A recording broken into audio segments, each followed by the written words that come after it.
ಯೋಜನೆಗೆ ಪ್ರೋತ್ಸಾಹ ಧನ ಬಿಡುಗಡೆ 15 ಲಕ್ಷಕ್ಕೂ ಅಧಿಕ ಯುವ ಉದ್ಯೋಗಿಗಳಿಗೆ ನೆರವು. ಅಂತಾರಾಷ್ಟ್ರೀಯ ಯೋಗ ದಿನಾಚರಣೆಯಲ್ಲಿ ಭಾಗವಹಿಸಲು 3 ದಿನಗಳ ಲಡಾಖ್ ಪ್ರವಾಸ ಆರಂಭಿಸಿದ ಉಪರಾಷ್ಟ್ರಪತಿ.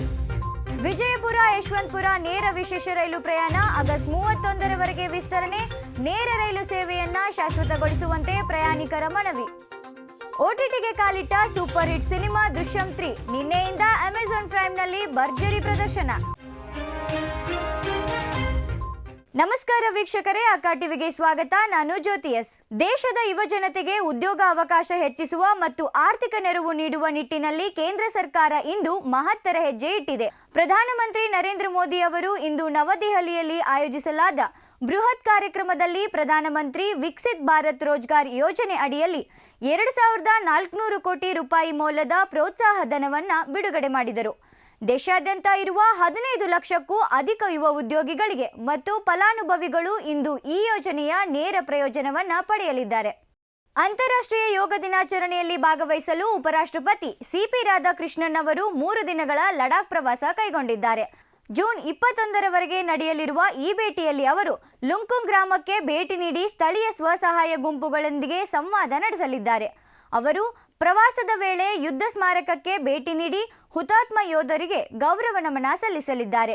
ಜೂನ್ 21ರಂದು ಯುವಕರು, ಸಶಸ್ತ್ರ ಪಡೆಗಳ ಸಿಬ್ಬಂದಿ ಹಾಗೂ ವಿವಿಧ ಸಂಘಟನೆಗಳ ಸದಸ್ಯರೊಂದಿಗೆ ಯೋಗಾಭ್ಯಾಸ ನಡೆಸಲಿದ್ದಾರೆ.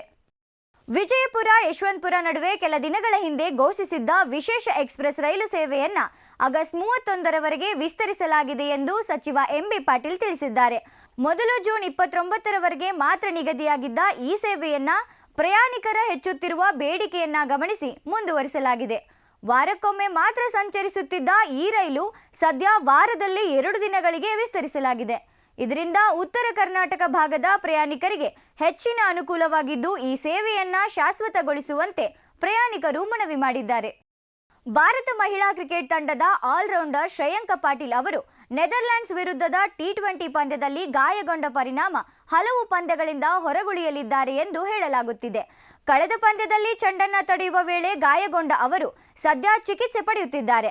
ಈ ನಡುವೆ ಬಿಸಿಸಿಐ ಇನ್ನೂ ಬದಲಿ ಆಟಗಾರರ ಘೋಷಣೆ ಮಾಡಿಲ್ಲ. ಸದ್ಯ ವಿಶ್ವಕಪ್ ಪಂದ್ಯದಲ್ಲಿ ಉತ್ತಮ ಪ್ರದರ್ಶನ ನೀಡುತ್ತಿರುವ ಟೀಂ ಇಂಡಿಯಾಗೆ ಶ್ರೇಯಾಂಕ ಅಲಭ್ಯತೆ ಬಹುದೊಡ್ಡ ಹಿನ್ನಡೆಯಾಗಿದೆ. ಇನ್ನು ಶ್ರೇಯಾಂಕ ಪಾಟೀಲ್ ಈ ಬಾರಿಯ ವಿಶ್ವಕಪ್ ಟೂರ್ನಿಯಲ್ಲಿ ಆಡುತ್ತಿದ್ದ ಕರ್ನಾಟಕದ ಏಕೈಕ ಆಟಗಾರ್ತಿಯಾಗಿದ್ದರು. ಮೋಹನ್ ಲಾಲ್ ಅಭಿನಯದ super hit crime thriller cinema Drishyam 3 ಇದೀಗ ಓಟಿಟಿಗೆ ಎಂಟ್ರಿ ಕೊಟ್ಟಿದೆ. ಸಿನಿಮಾ ಮಂದಿರದಲ್ಲಿ ಯಶಸ್ವಿ ಪ್ರದರ್ಶನದ ಬಳಿಕ ಚಿತ್ರವು ಅಮೆಜಾನ್ ಪ್ರೈಮ್ ವಿಡಿಯೋದಲ್ಲಿ ಸ್ಟ್ರೀಮಿಂಗ್ ಆರಂಭಿಸಿದೆ. ಮೇ 21ರಂದು ಬಿಡುಗಡೆಯಾದ ಈ ಸಿನಿಮಾ ಕೇವಲ 1 ತಿಂಗಳಿನಲ್ಲೇ ಡಿಜಿಟಲ್ ಪ್ಲಾಟ್ಫಾರ್ಮ್ನಲ್ಲಿ ಬಿಡುಗಡೆಯಾಗಿದೆ. ಬಿಡುಗಡೆಯಾದ ಮೊದಲ 30 ದಿನಗಳಲ್ಲೇ ವಿಶ್ವಾದ್ಯಂತ 330 ಕೋಟಿ ರೂಪಾಯಿಗೂ ಅಧಿಕ ಕಲೆಕ್ಷನ್ ಮಾಡಿ ಹೊಸ ದಾಖಲೆ ಬರೆದಿರುವ ದೃಶ್ಯಂ 3 ಬಾಕ್ಸ್ ಆಫೀಸ್ನಲ್ಲಿ ಮಾತ್ರವಲ್ಲದೆ ತನ್ನ ಕಥಾವಸ್ತುವಿನ ಮೂಲಕವೂ ಸದ್ದು ಮಾಡ್ತಿದೆ.